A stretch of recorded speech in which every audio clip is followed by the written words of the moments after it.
Hello, and welcome to the Enjoy the Book of Life audio library. Humility, the Beauty of Holiness, by Andrew Murray. Chapter 12. Humility and Exaltation. He that humbleth himself shall be exalted. Luke 14:11 and 18:13. God giveth grace to the humble. Humble yourselves in the sight of the Lord, and he shall exalt you. James 4, verse 10. Humble yourselves therefore under the mighty hand of God, that he may exalt you in due time. 1 Peter 5, verse 6. Just yesterday I was asked the question, how am I to conquer this pride? The answer was simple. Two things are needed. Do what God says is your work. Humble yourself. Trust him to do what he says is his work. He will exalt you. The command is clear. Humble yourself. That does not mean that it is your work to conquer and cast out the pride of your nature and to form within yourself the lowliness of the holy Jesus. No, this is God's work, the very essence of that exaltation, wherein he lifts you up into the real likeness of the beloved Son. What the command does mean is this: take every opportunity of humbling yourself before God and man, in the faith of the grace that is already working in you, in the assurance of the more grace for victory that is coming, up to the light that conscience each time flashes upon the pride of the heart and its workings, notwithstanding all there may be of failure and falling. Stand persistently as under the unchanging command. Humble yourself.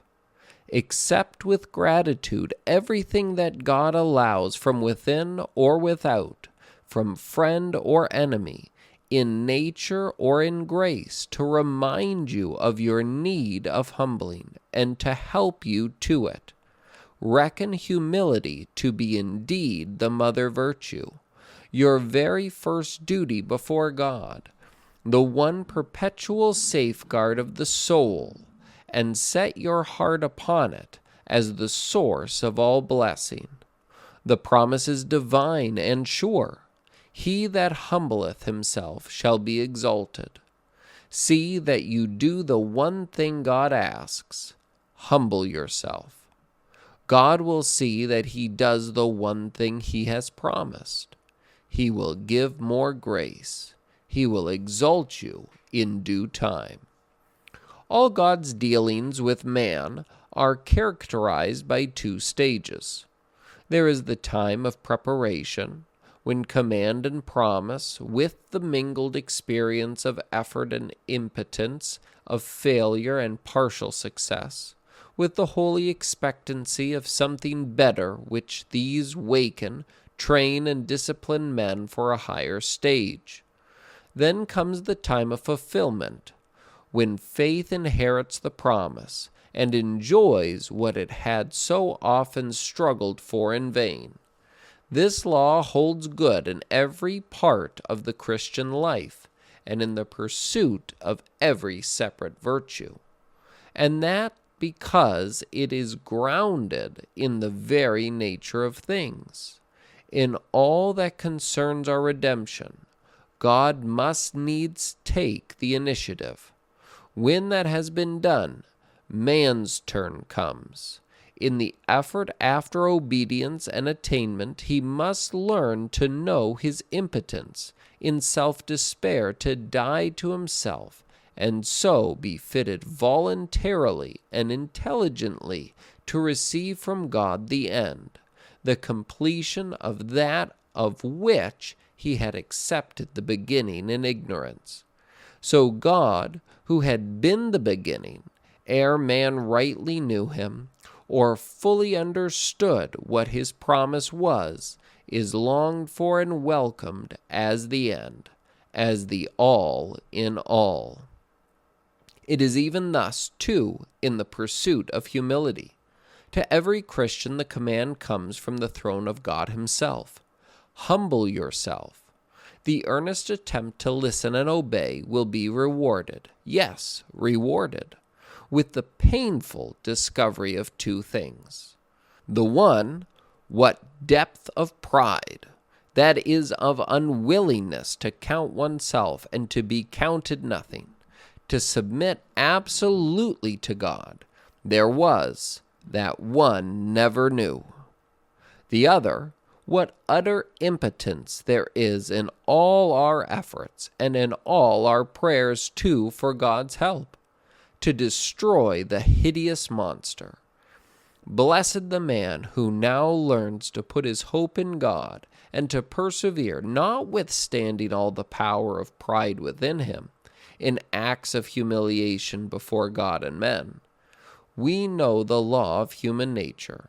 Acts produce habits, habits breed dispositions, dispositions form the will, and the rightly formed will is character. It is no otherwise in the work of grace. As acts, persistently repeated, beget habits and dispositions, and these strengthen the will, he who works both to will and to do comes with his mighty power and spirit, and the humbling of the proud heart with which the penitent saint casts himself so often before God is rewarded with the more grace of the humble heart, in which the Spirit of Jesus has conquered and brought the new nature to its maturity, and he, the meek and lowly one, now dwells forever. Humble yourselves in the sight of the Lord, and he will exalt you. And wherein does the exaltation consist? The highest glory of the creature is in being only a vessel, to receive and enjoy and show forth the glory of God. It can do this only as it is willing to be nothing in itself, that God may be all. Water always fills first the lowest places. The lower, the emptier a man lies before God, the speedier and the fuller will be the inflow of the divine glory. The exaltation God promises is not, cannot be, any external thing apart from himself.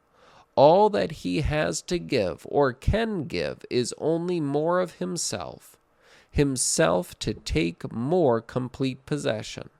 The exaltation is not, like an earthly prize, something arbitrary, in no necessary connection with the conduct to be rewarded. No, but it is in its very nature the effect and result of the humbling of ourselves. It is nothing but the gift of such a divine indwelling humility, such a conformity to and possession of the humility of the Lamb of God, as fits us for receiving fully the indwelling of God. He that humbleth himself shall be exalted. Of the truth of these words, Jesus himself is the proof. Of the certainty of their fulfillment to us, he is the pledge. Let us take his yoke upon us and learn of him, for he is meek and lowly of heart. If we are but willing to stoop to him as he has stooped to us, he will yet stoop to each one of us again, and we shall find ourselves not unequally yoked with him. As we enter deeper into the fellowship of his humiliation, and either humble ourselves or bear the humbling of men, we can count upon it that the Spirit of his exaltation, the Spirit of God and of glory, will rest upon us. The presence and the power of the glorified Christ will come to them that are of a humble spirit. When God can again have his rightful place in us, he will lift us up, make his glory thy care in humbling thyself. He will make thy glory his care in perfecting thy humility and breathing into thee as thy abiding life, the very Spirit of his Son. As the all-pervading life of God possesses thee, there will be nothing so natural and nothing so sweet as to be nothing, with not a thought or wish for self, because all is occupied with him who filleth all. Most gladly will I glory in my weakness, that the strength of Christ may rest upon me. Brother, have we not here the reason that our consecration and our faith have availed so little in the pursuit of holiness? It was by self and its strength that the work was done under the name of faith. It was for self and its happiness that God has called in. It was, unconsciously but still truly, in self and its holiness that the soul rejoiced.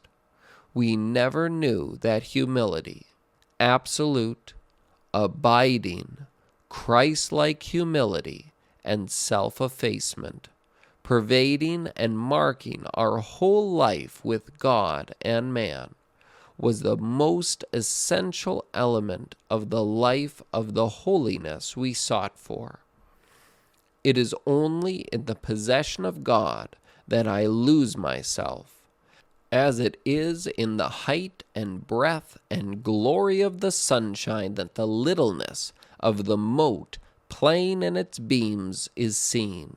Even so, humility is the taking our place in God's presence to be nothing but a mote dwelling in the sunlight of his love. How great is God! How small am I! Lost, swallowed up in love's immensity, God only there, not I. May God teach us to believe that to be humble, to be nothing in his presence, is the highest attainment and the fullest blessing of the Christian life. He speaks to us, I dwell in the high and holy place, and with him that is of a contrite and humble spirit. Be this our portion. Oh, to be emptier, lowlier, mean, unnoticed, and unknown, and to God a vessel holier, filled with Christ, and Christ alone.